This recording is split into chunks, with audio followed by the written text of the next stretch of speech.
se recusa, outras vezes não está lúcido, não está consciente. Há uma declaração da vontade. No Brasil, vai se falar de testamento vital, ainda não há uma disciplina própria. Em outros países existe.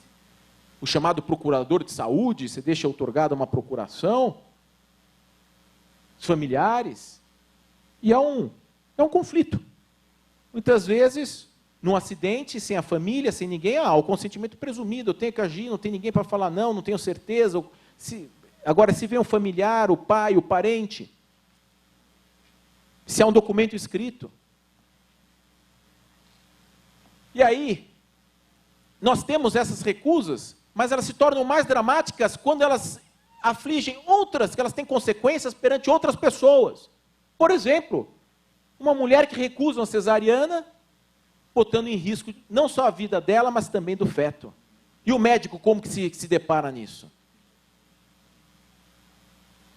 E ela se recusa. Ou pessoas que se recusam a traqueotomia, quimioterapia, qualquer perfuração cutânea, gente que se recusa a tomar vacina, ou ser tratado de tuberculose, são questões epidêmicas, causando dano social, mas eu me recuso, eu tenho o direito à minha integridade corporal. E mais drasticamente, a recusa de alimentação. A greve de fome em hospitais, em cadeias. A questão da alimentação forçada. Me deixe morrer, eu não quero comer, eu quero morrer. E se alimenta forçosamente. Guantánamo, 56 presos fizeram greve de fome severa em 2013, foram alimentados à força. E não é pela via de sonda, não. Era segurando mesmo, enfiando romos, goela abaixo. Mas no IRA, na Inglaterra, também teve esse episódio, e outros tantos aqui nas prisões brasileiras, quando se inicia uma greve de fome. A Associação Médica Mundial condena a alimentação forçosa. Diz que há que se respeitar a autodeterminação da pessoa que promove uma guerra, uma greve de fome. Que não pode o médico em cadeias, que não é dado ao médico, é antiético forçar essa alimentação. Olha o drama, olha a situação.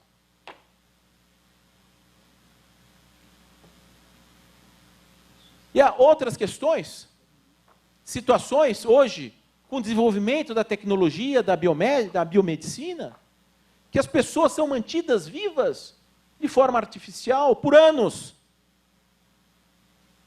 Não se morre, como eu disse no início, nas casas, em suas casas, vai-se para o centro de tratamento intensivo. Ventilação assistida, transplante de órgãos, reanimação cardiopulmonar, hoje com drogas cada vez mais que tornam ela mais viável, diálise renal e assim por diante.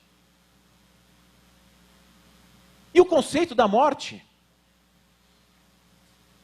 É o clássico da parada cardiopulmonar? Na Dinamarca, hoje, apesar do conceito de morte cerebral, eles exigem ainda, até hoje, a parada cardiopulmonar. A morte cerebral total disfunção dos neurônios da cavidade intracraniana. Mas essa não há dúvida. Agora, a coisa começa a complicar um pouco para baixo. Quando nós temos a morte do tronco cerebral. Ainda é forte. Perder irreversível das funções integradoras dos órgãos. Mas leva à conclusão de que o anencéfalo tem vida, porque o anencéfalo tem tronco cerebral.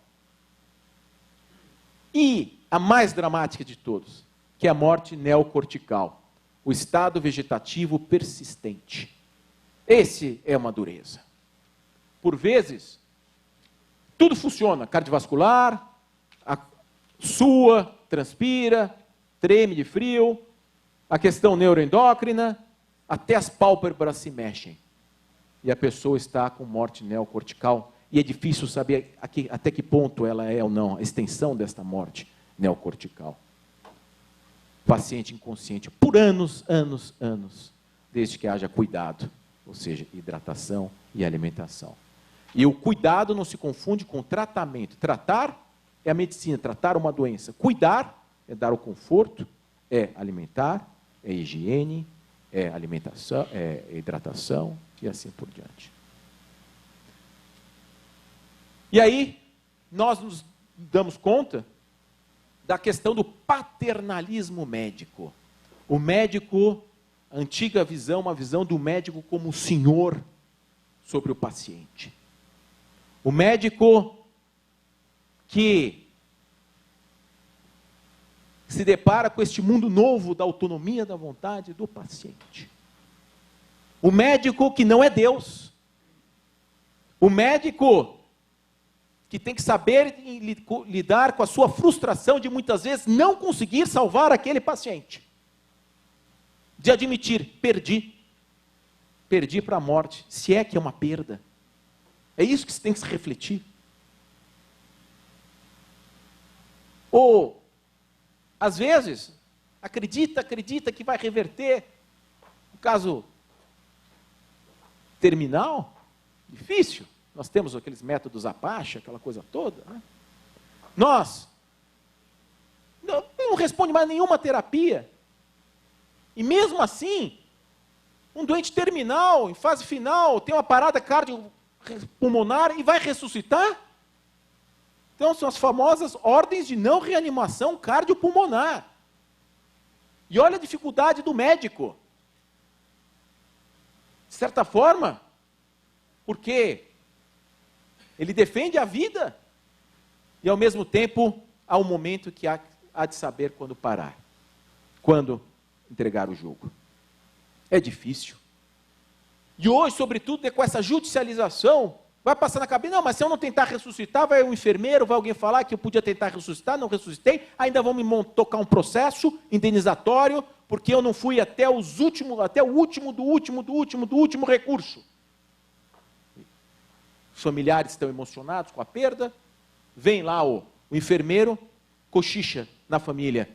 Puxa, mas sabe, eu discordei do médico, ele nem tentou ressuscitar. Pronto, tá feito. Processo em cima. Então, há um medo da judicialização. E aí leva o quê? A distanásia, que é péssima. E você, ao invés de prolongar a vida, você está prolongando a morte. A morte está em seu curso final. Em vez de morrer ali, de forma 1 dia, 2 dias, 10 dias, se prolonga isso por meses, se prolonga a morte. Há sentido em se prolongar a morte? Por medo de um processo indenizatório? Olha a dificuldade. Uau! E aí nós temos que para os médicos, para os profissionais da saúde, seria um grande conforto, na minha ótica, que é o testamento vital, que é o testamento que tem efeitos em vida. Você deixa esclarecido um documento público, com pressupostos todos balizados em lei, por exemplo, que não quer jamais, que não quer receber, olha a dificuldade, eu não quero receber quimioterapia. Ué, não quero, é um direito.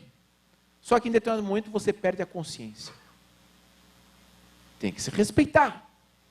Mas vem a resistência do médico, mas não, isso ele quis lá atrás. Quem disse que ele gostaria de fazer isso agora, que está morrendo mesmo?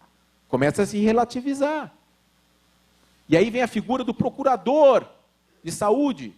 Mas vem aqueles que são contrários e dizem, mas são direitos da personalidade, você não pode outorgar um mandato para alguém decidir se você vai morrer ou viver. É um direito, eu não posso dizer, olha, eu estou passando para você uma procuração para dizer se eu vivo ou se eu morro. Isso é contra o direito, é contra o direito natural. Porém, é possível haver uma procuração com poderes já específicos. Se isso acontecer, eu quero que tome esta medida em meu nome. Aí é possível a figura do procurador. Mas o tema é palpitante. Na Califórnia, foi o primeiro que se teve, o Living Will, foi por todos os Estados Unidos.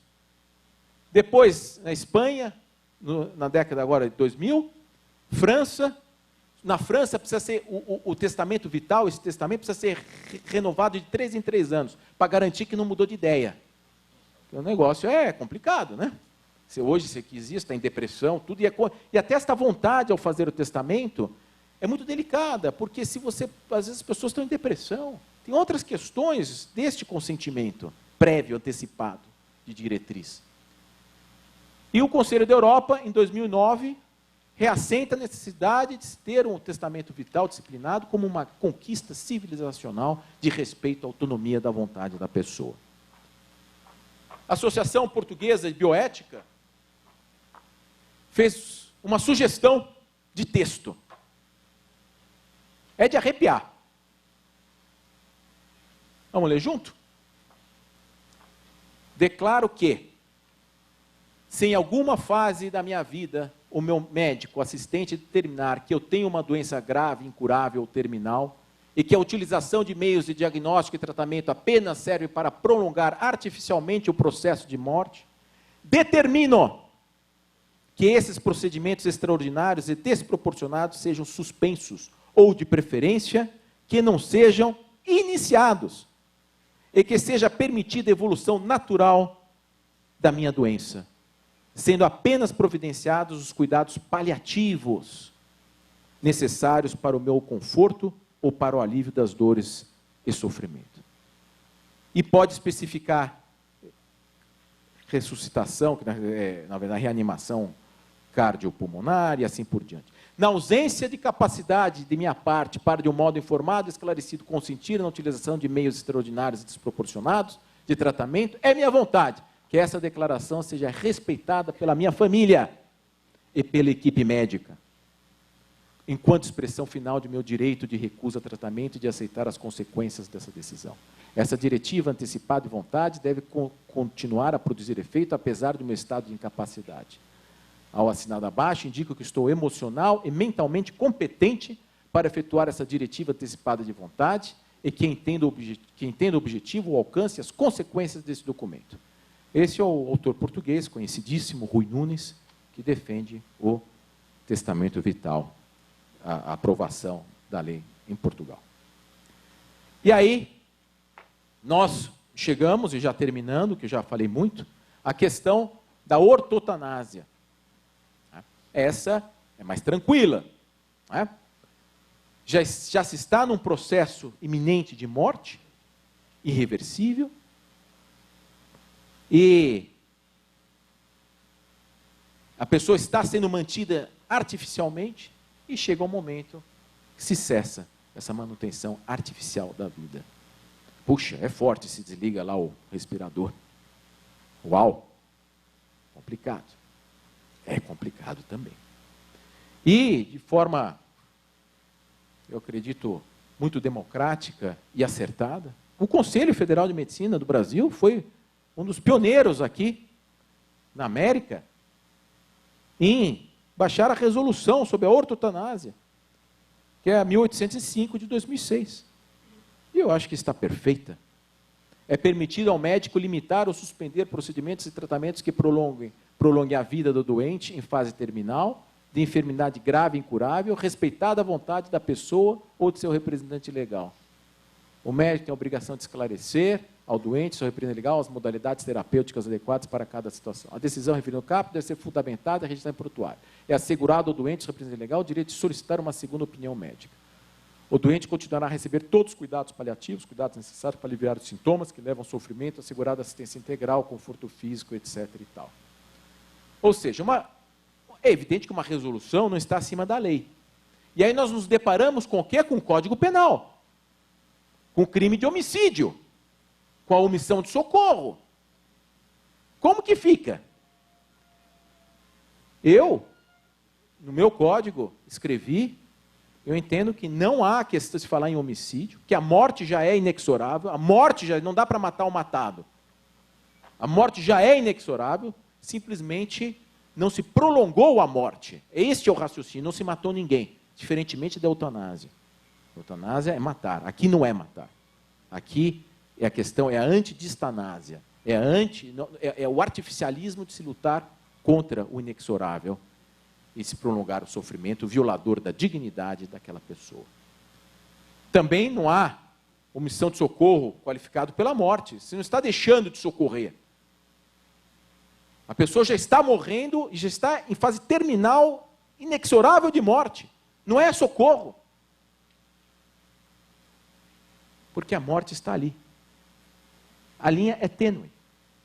Por isso que a nossa legislação precisa ser revista. E vai ser. E a questão da eutanásia e do suicídio assistido. Já é outro. Este significa a morte intencional. Muitas vezes por compaixão, sem dúvida. A pessoa pede, eu quero que me mate. Não aguento mais viver assim. E por compaixão vai lá e mata.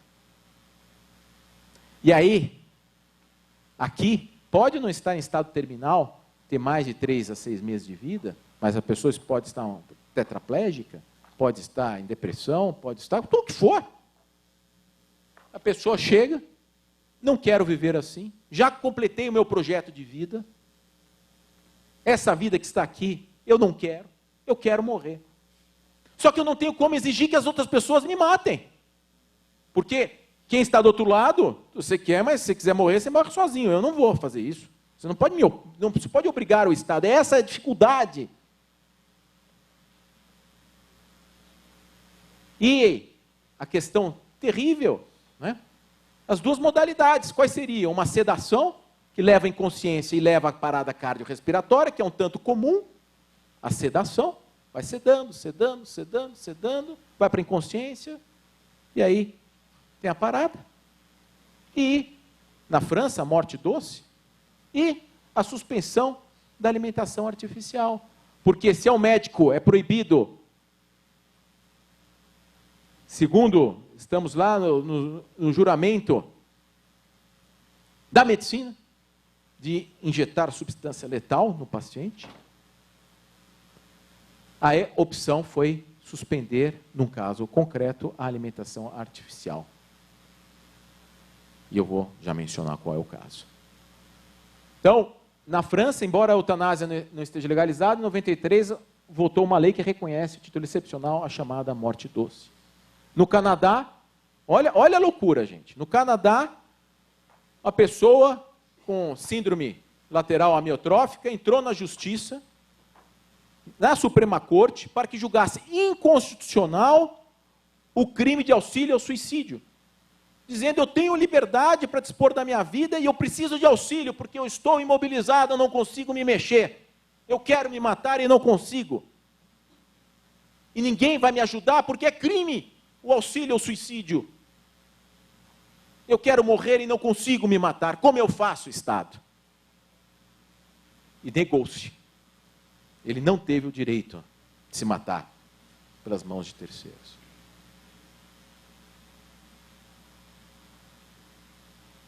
O caso, os senhores já devem ter ouvido deste caso, da Eluana Englaro. A Eluana, italiana, teve um acidente de carro aos 20 anos de idade. Ficou em estado vegetativo persistente por 17 anos. 17 anos. É o jovem, o pior de tudo é quando é jovem, porque o organismo funciona. 17 anos em coma.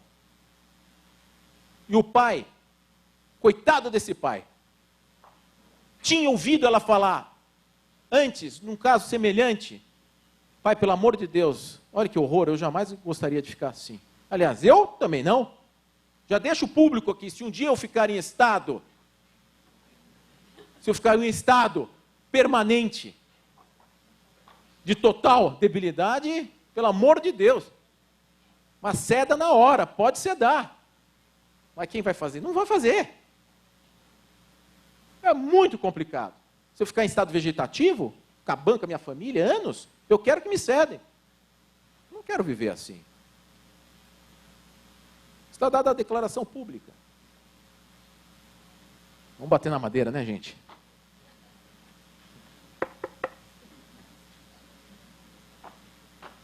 Então, a Eluana, o que aconteceu?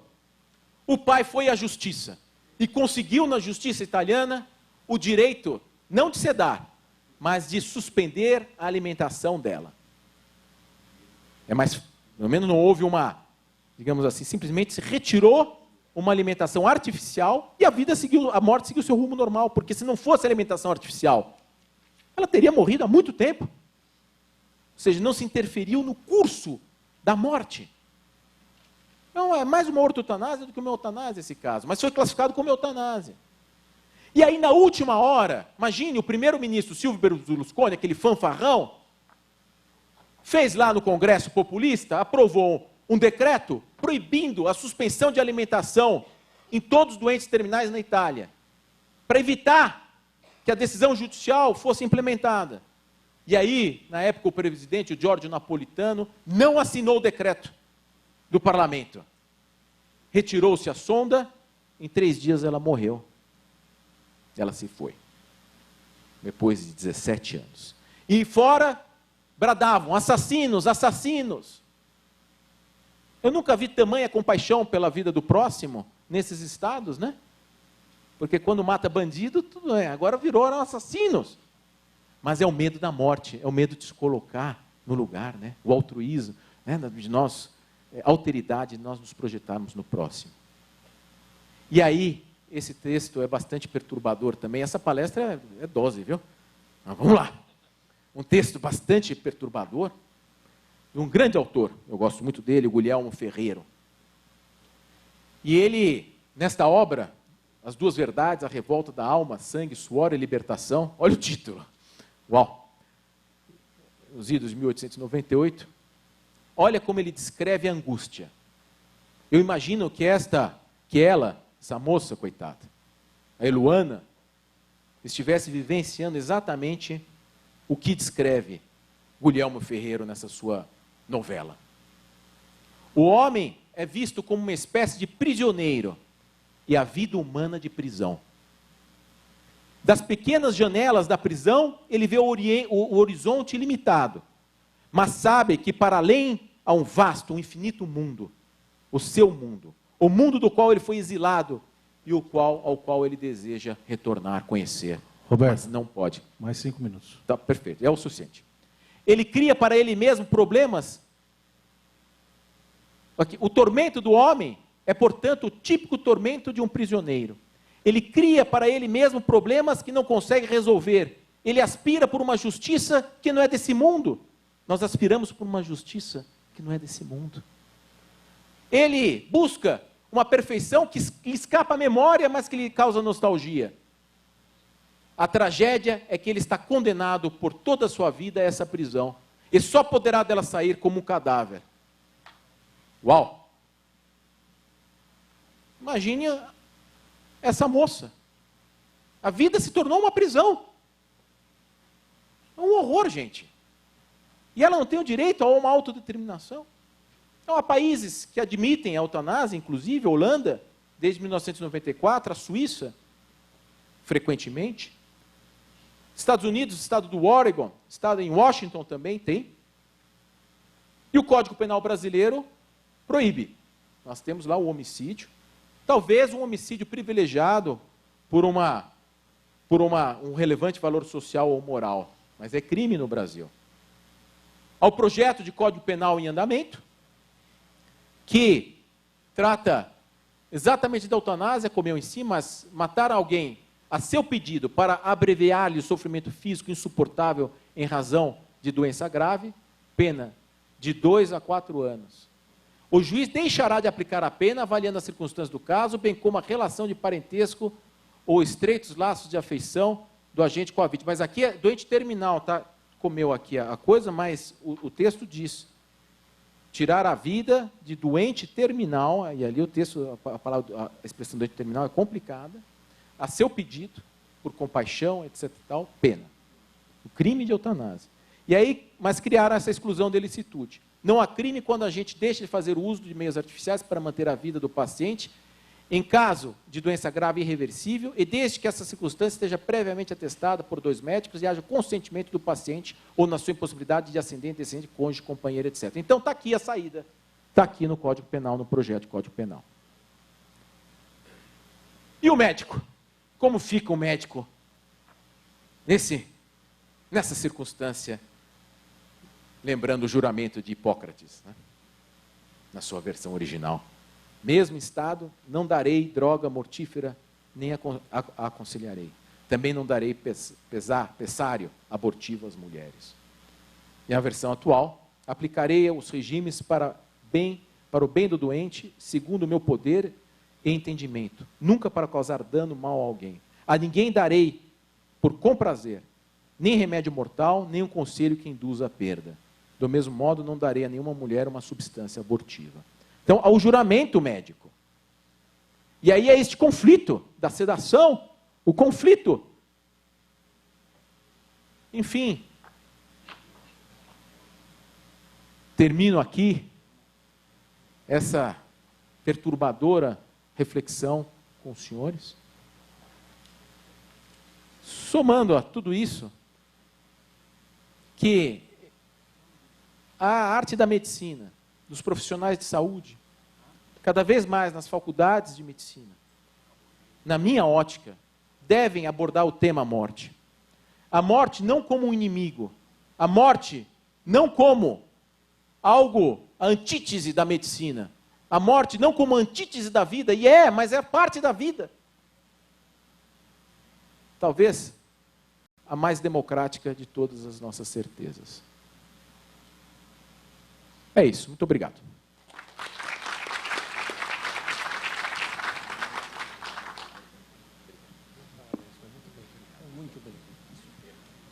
Professoras, a palavra está com a senhora.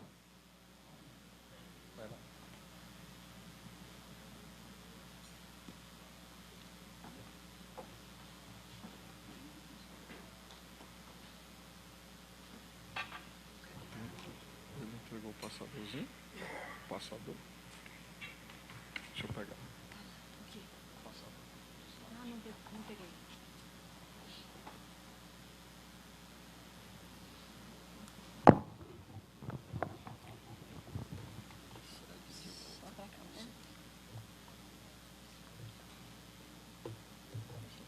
Acho que tá bom.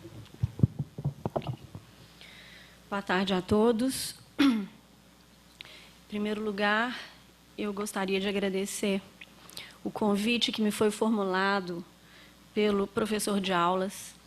Ele não sabe, mas ele foi um dos grandes incentivadores, sem me conhecer, da minha tese de doutorado, quando, certa vez, eu li uma entrevista do doutor de aulas, e o título era Viver Bem Não é Viver Muito. Acho que lá por 98. Não pode falar muito as datas, porque foi quando eu comecei a fazer meu doutorado. Gostaria de agradecer, cumprimentar o Dr. Carlos Vital. Um prazer imenso tê-lo aqui na PUC conosco. E me sinto extremamente honrada de poder falar para um público tão dileto, que envolve tanto o direito quanto a medicina, sobre um tema tão polêmico e cada vez mais polêmico. Eu cumprimento o Dr. Antônio Rosselli, cumprimento o professor Roberto Delmanto, um prazer poder dividir esse painel com o senhor. Muito do que, aliás, acho que o Dr. Roberto ele fez um para-casa maior, porque, de certa forma, me aliviou em algumas questões que eu gostaria, inclusive, de abordar sobre outros aspectos do mundo.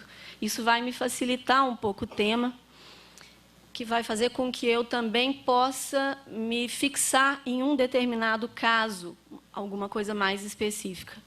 Cumprimento todos os presentes e quero dizer que esse trabalho é um trabalho conjunto. O nosso capinar aqui na PUC Minas é um capinar coletivo, ele não é individual, exatamente por tudo que a gente vem trabalhando, estudando no nosso Centro de Estudos em Biodireito, no nosso CEBID, com o professor Bruno, com o professor Diogo, com todos os membros do CEBID. Bom, eu vou me fixar em um caso específico, até porque muitos dos aspectos, quando se fala em eutanásia, quando se fala em direito de morrer, quantos foram os casos que já ocorreram nesse mundo? Nancy Cruzan, Eluana Englaro, Terry Schiavo, Ramon Sampedro, de auxílio ao suicídio, Vincent Lambert, Chantal Seberi, na França, né? São muitos os casos, alguns deles já trabalhados aqui pelo professor Roberto. Mas, e também esse tema, ele começa a sair das telas para chegar muito próximo de nós.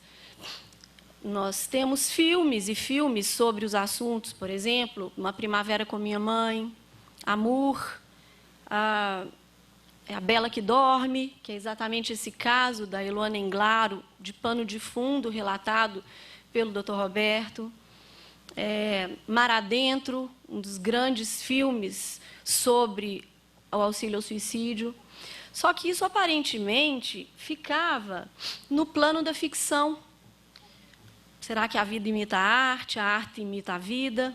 O fato é que isso vem chegando cada vez mais ao nosso conhecimento, ao longo do mundo, e agora mais perto, num caso específico, de José Ovidio González, um caso colombiano.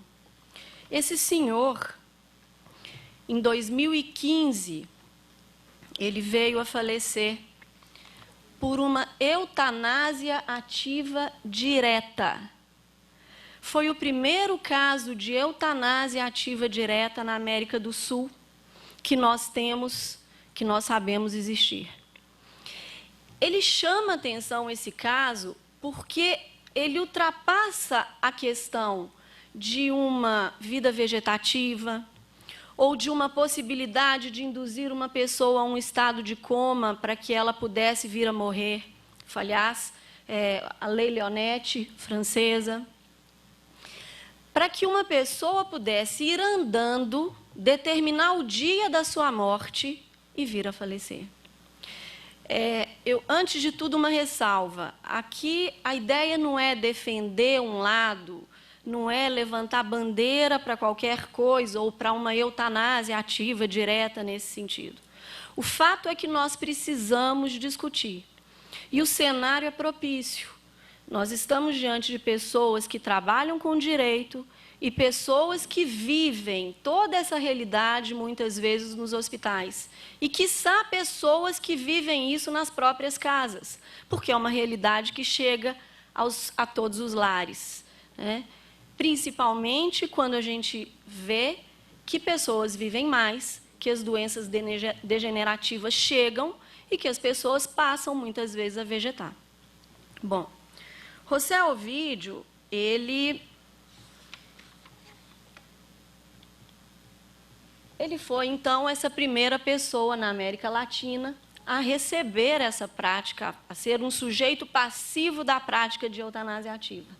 E ele escreveu, de próprio punho, esse pedido dele à clínica que praticou o ato em relação a ele. Senhores oncólogos de Ocidente, era uma clínica.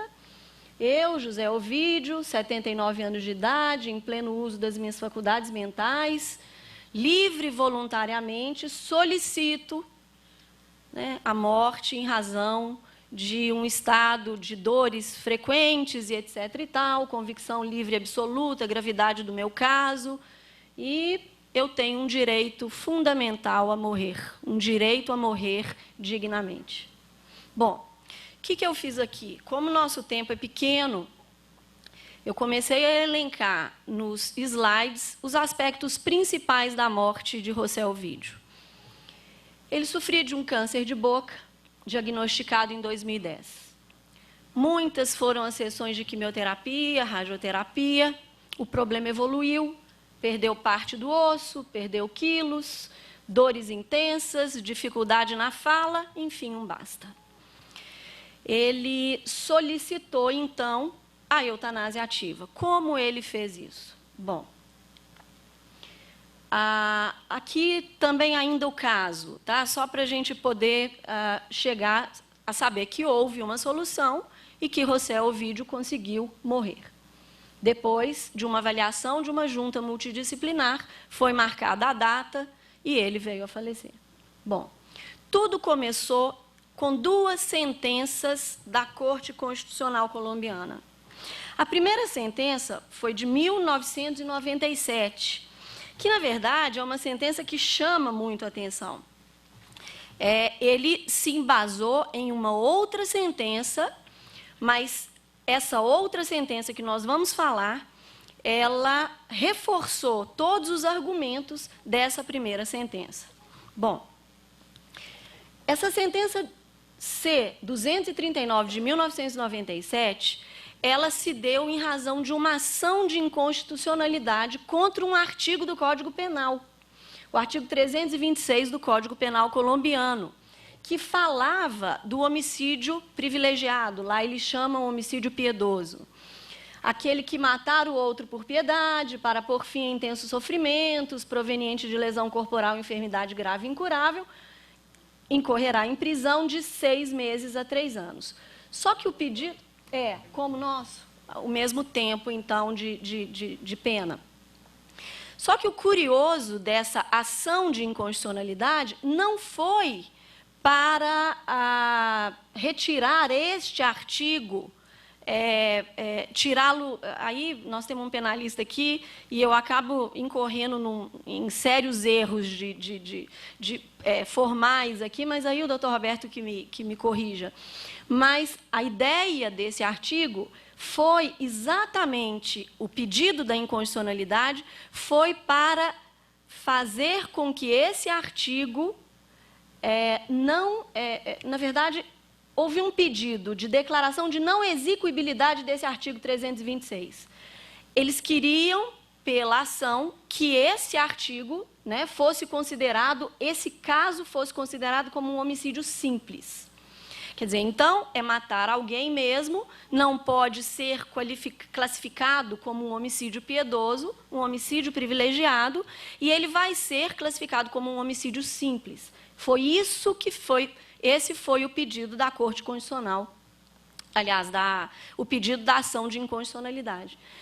E, para surpresa daquele que pediu essa ação de inconstitucionalidade, a Corte não só negou esse pedido para dizer que havia um direito de morrer dignamente, que o direito fundamental de viver dignamente incluía o direito de morrer de forma digna. Quer dizer, esse artigo ele não saiu do Código Penal colombiano. Ele continua como um homicídio privilegiado, homicídio piedoso pela legislação colombiana. Contudo, a Corte entendeu que tratamentos, viver de uma forma degradante, implicaria num trato cruel e inumano. E seria uma espécie de se anular a dignidade da pessoa e a autonomia daquela pessoa como um sujeito moral. Bom, acontece que essa sentença ela foi de 1997. E nessa sentença, a Corte Constitucional colombiana instou o legislativo a regulamentar a questão, a falar sobre a possibilidade da eutanásia, a trazer regulamentação sobre a eutanásia. Nada foi feito. E aí, e dentro ainda dessa sentença de 1997, ela estabeleceu algumas questões, ela determinou algumas condições para que aquele ato pudesse ser praticado e não fosse considerado fato típico, né? Não fosse considerado crime. Bom, quais eram as condições? Sujeito passivo deve padecer de enfermidade terminal que lhe cause grave sofrimento. O elemento objetivo, uma doença terminal, aferível por um médico. O elemento subjetivo, o paciente é quem deve dizer do seu sofrimento, qual o grau do seu sofrimento. E o sujeito ativo deve ser um médico. Estamos, então, diante por uma sentença da Corte colombiana, constitucional colombiana, de uma judicialização de um direito de morrer. Né? A possibilidade da prática do ato por um médico, por um profissional da medicina, que é ele, a pessoa que possui uma capacidade técnica para aliviar a dor de uma pessoa. O sujeito passivo deve padecer de uma doença grave, já em estágio avançado, em estágio terminal. E há um elemento formal, obtenção do consentimento.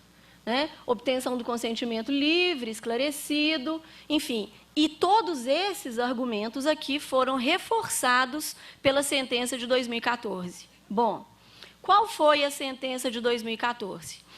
A sentença de 2014 da Corte Constitucional Colombiana, ela veio também de um pedido de uma pessoa cujo nome fictício era Júlia. Júlia contra Comeva, que é o órgão de saúde lá da Colômbia. Esse caso, Júlia, é o seguinte, era uma senhora que havia sido diagnosticada com câncer em 2008, metástase em 2010, evoluções de doença, até que em 2013 essa senhora pede a eutanásia, baseando-se na sentença da Corte Constitucional Colombiana de 1997, que dizia que há um direito de morrer dignamente. Por quê? Porque o direito de morrer engloba o direito de viver. Ele constitui também uma possibilidade de exercício da pessoalidade, também para homenagear o professor Diogo, meu colega aqui presente. Bom, o que aconteceu? Em 1º de junho, ela decide fazer a eutanásia, propõe a ação judicial, porque havia sido negado a ela essa possibilidade. Ela tentou extrajudicialmente. Mas, em 2014, no curso do processo, essa senhora vem a falecer. Ou seja, do ponto de vista do direito, em tese, perder-se-ia o objeto. Né? Essa ação teria que se parar por aí. Mas não. A Corte Constitucional resolveu enfrentar a questão. Mais uma vez, resolveu enfrentar a questão. Em 2014, isso. Enfrenta a questão, analisa o mérito da ação e adota medidas para o exercício da eutanásia na Colômbia. Então, vejam vocês, todo o embasamento da decisão do caso Júlia, que serviu para o caso José Ovídio, no ano passado, em julho de 2015, em que ele foi andando para uma sedação terminal, ele foi amparado nessa primeira sentença e nessa segunda sentença. Na sentença de 2014, então, o que ocorreu foi que a Corte Constitucional instou o Ministério da Saúde a elaborar uma resolução para trazer procedimentos adequados à realização da eutanásia na Colômbia. É até curioso, né? Isso a gente pode... Daqui a pouco a gente vai discutir isso mais especificamente. Bom, também na sentença vem formas de consentimento. Eles falam em consentimento prévio à doença, consentimento posterior ao diagnóstico, consentimento formal e informal, que é possível dar, inclusive, ao médico esse consentimento informal, e um consentimento substituto. Aliás, aqui devia estar em aspas, porque esse consentimento substituto que está na sentença de 2014, ele diz respeito à possibilidade da família se manifestar em caso de inconsciência do paciente. Né? Bom, e aí, a sentença de 2014, ela foi além da sentença de 97. Determinou a criação de comitês científicos para um serviço de saúde na Colômbia para acompanhar tanto o paciente quanto a família. Criação de procedimento para blindar o paciente. É claro, na sua decisão. É claro que esse desejo do paciente, ele deveria ser reiterado, ele deveria ser repetido, deveria se pedir novamente, mas essa possibilidade de proteger o paciente, até por essa visão de sacralidade da vida, que se tem muito, é muito mais comum nós concordarmos e apoiarmos e aplaudirmos as pessoas que querem viver, né, que são, às vezes, obstinadas a viver. Isso talvez venha por uma concepção primitiva nossa, né, por algo primitivo nosso de manter aquela vida, de lutar até o fim, né. Então, essa também foi uma proteção dada à pessoa. E uma formalização do procedimento em documento a ser enviado ao Ministério da Saúde, até para controle e fiscalização. Bom. Professora, Oi. Por favor, mais 5 minutos. Já? Uai, falei nada. Bom, vamos andar. Resolução. A partir das 2 sentenças, o Ministério da Saúde fez uma resolução, a 1216 de 2015. O que fala essa resolução? Ela define em 19 capítulos, e aqui eu trouxe, exatamente por causa disso aí, ó, do tempo curto, eu trouxe os aspectos principais dessa resolução. Quem é o paciente terminal? Aquele portador de uma enfermidade, de uma condição patológica grave, diagnosticada de maneira precisa, maior de idade, capaz de expressar de maneira livre e consciente sua vontade. Ou, se tiver expressado por diretivas antecipadas, tema da doutora Luciana. Outros aspectos. A doença deve ter um caráter progressivo, irreversível, prognóstico fatal, o prazo relativamente curto para a morte e também, esse ou aqui é algo importante, quando os recursos terapêuticos utilizados com fins curativos deixaram de ser eficazes. Casos de estado vegetativo persistente, por exemplo, de vida, né? A escolha do paciente por cuidados paliativos, que eu acho que é um aspecto muito importante para se discutir em congressos que envolvam medicina e direito. Cuidados paliativos. Muitas das pessoas que... há vários artigos de medicina com trabalhos muito bem feitos e mostrando percentuais de pessoas que foram entrevistadas que, se tiver o oferecimento de cuidados paliativos, muitas vezes elas trocam esse pedido de eutanásia por cuidados paliativos. Claro que pode acontecer também de não aceitar, né? Então, essa outra questão, quando o paciente manifesta seu desejo e etc. e tal. Bom, aqui outros aspectos, um médico especialista, porque aí tem um comitê interdisciplinar, composto por médico especialista. O médico não pode ser aquele que tratou do paciente, um advogado, um psiquiatra ou psicólogo clínico, e, nesse caso, esses membros não podem exercer objeção de consciência. Viu, doutor Frederico? Nesse caso, porque eles já fazem parte do comitê. Doutor Frederico fez uma dissertação de mestrado aqui na PUC sobre objeção de consciência do médico.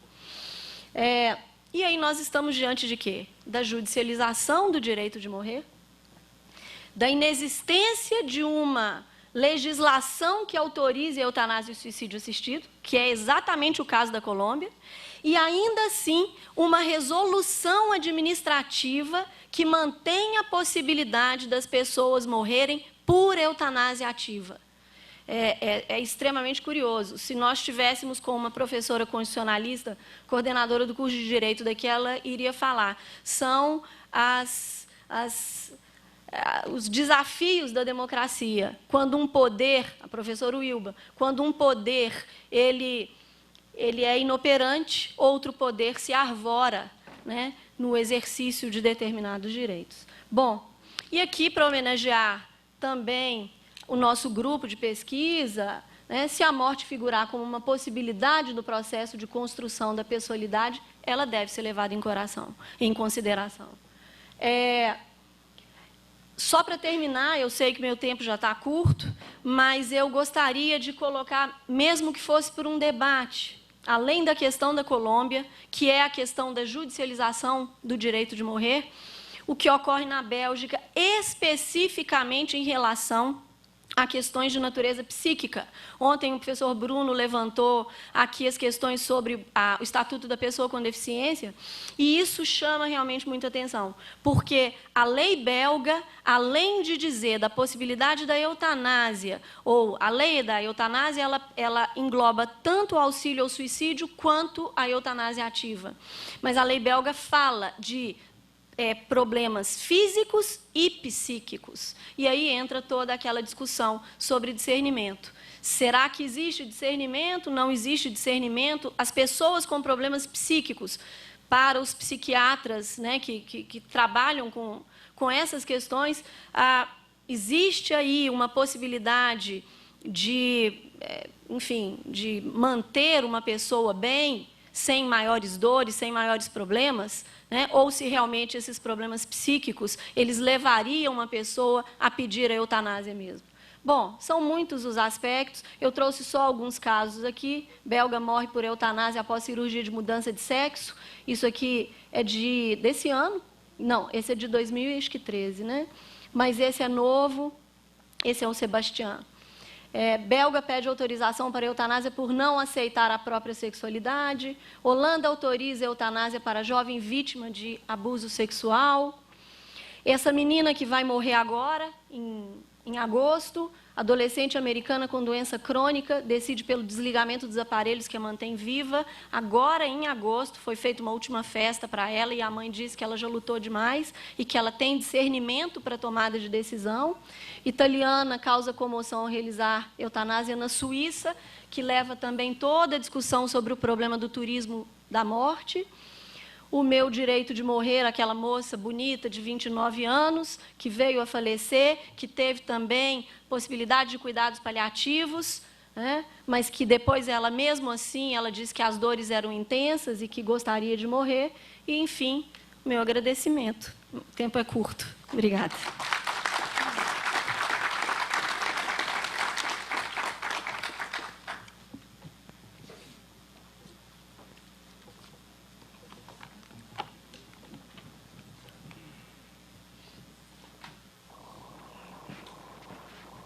Professora Maria de Fátima, em nome do Conselho Federal de Medicina e do Conselho Regional de Medicina de Minas Gerais, nós gostaríamos de agradecer a sua presença, a sua voluntariedade em vir para essa palestra, que enriqueceu muito o evento e, com certeza, ensinou muito a todos. Muito obrigado, professora. Professor Roberto, é um prazer sempre estar contigo. Agradeço mais uma vez a sua presença aqui em nome do Conselho Federal, do Conselho Estadual de Medicina, e entrego-lhe um certificado de participação desse evento. Muito obrigado.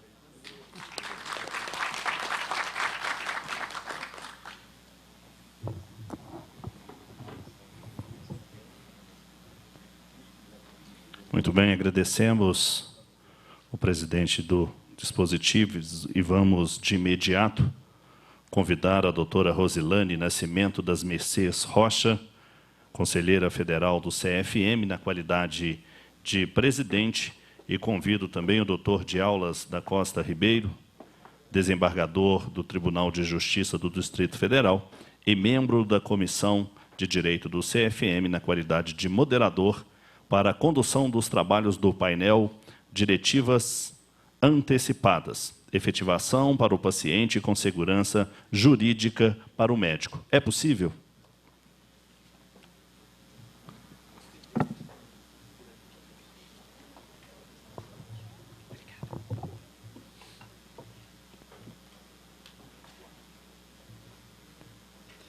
Boa tarde, daremos então continuidade. Tivemos aqui excelentes apresentações pela manhã e agora. Sobre diretivas, nós ouvimos aqui falar sobre a questão da utilização de tecnologias para manutenção da vida em pacientes terminais. E nós tivemos, em 2012, uma resolução do Conselho Federal de Medicina, número 1995, que fala para nós sobre o testamento vital e sobre o médico seguir as diretivas antecipadas de vontade do paciente quando elas são assim expressas. É importante lembrar que, em 1969, o termo Living Will ele foi publicado, ele veio publicado em um artigo pelo Louis Kertner em 1969. Então, desde 1969, se discute no mundo o testamento vital. Eu queria agora, então, passar aos senhores os currículos dos nossos palestrantes. A doutora Luciana Dadalto é doutora em Ciências da Saúde pela Faculdade de Medicina da UFMG, é mestre em Direito Privado pela PUC Minas, advogada, professora universitária e administradora do portal www.testamentovital.com.br. Seja bem-vinda, doutora.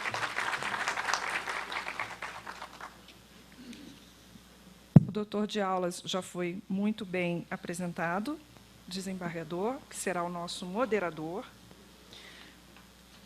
O doutor Diogo Luna Moreira é doutor e mestre em Direito Privado pela Pontifícia Universidade Católica de Minas Gerais, pesquisador do Centro de Estudos em Biodireito, professor da Fundação Comunitária de Ensino Superior de Itabira e da Universidade Estadual de Minas Gerais, professor do curso de pós-graduação em Direito da PUC Minas, virtual, e professor do curso de pós-graduação em Direito Médico da Unicuritiba, Paraná, e é delegado de polícia no estado de Minas Gerais. Doutor Diogo, seja bem-vindo.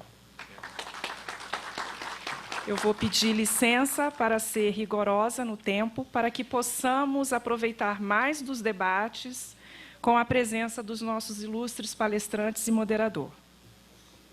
Doutora Luciana, a senhora tem a palavra. Com 25 minutos. Vou falar com... Fique à vontade. Aviso. Eu quero falar... Não, mas eu quero andar. Tá bom. Boa tarde. Queria primeiro dizer que é um prazer estar aqui. Eu sou filha da PUC, formei aqui. Fatinha, né, professora Maria de Fátima, é a minha grande mestra. Se eu sou quem, enfim, se eu desenvolvi os meus estudos hoje, ou até hoje, é por causa dela. Ela é a inspiração. E, apesar de eu ter feito doutorado na Faculdade de Medicina da UFMG, então, ter saído da PUC, mas é um prazer estar voltando. É a primeira palestra, apesar de já ter dado muitas palestras em Belo Horizonte, fora de Belo Horizonte, é a primeira palestra que eu dou na PUC. Então, tem um sabor especial. Dizer que é um prazer enorme estar aqui com o professor de aulas. Ele participou da minha banca de mestrado em 2009, quando a gente já discutia testamento vital. E é um desafio falar depois de todo mundo, porque todo mundo falou um pouco sobre testamento vital. E cada um da sua forma, eu vou tentar sistematizar um pouco o tema para tentar responder essa difícil pergunta do meu título. Efetivação para o paciente com segurança jurídica para o médico é possível? Então, eu vou começar, e eu optei por começar com conceitos. O que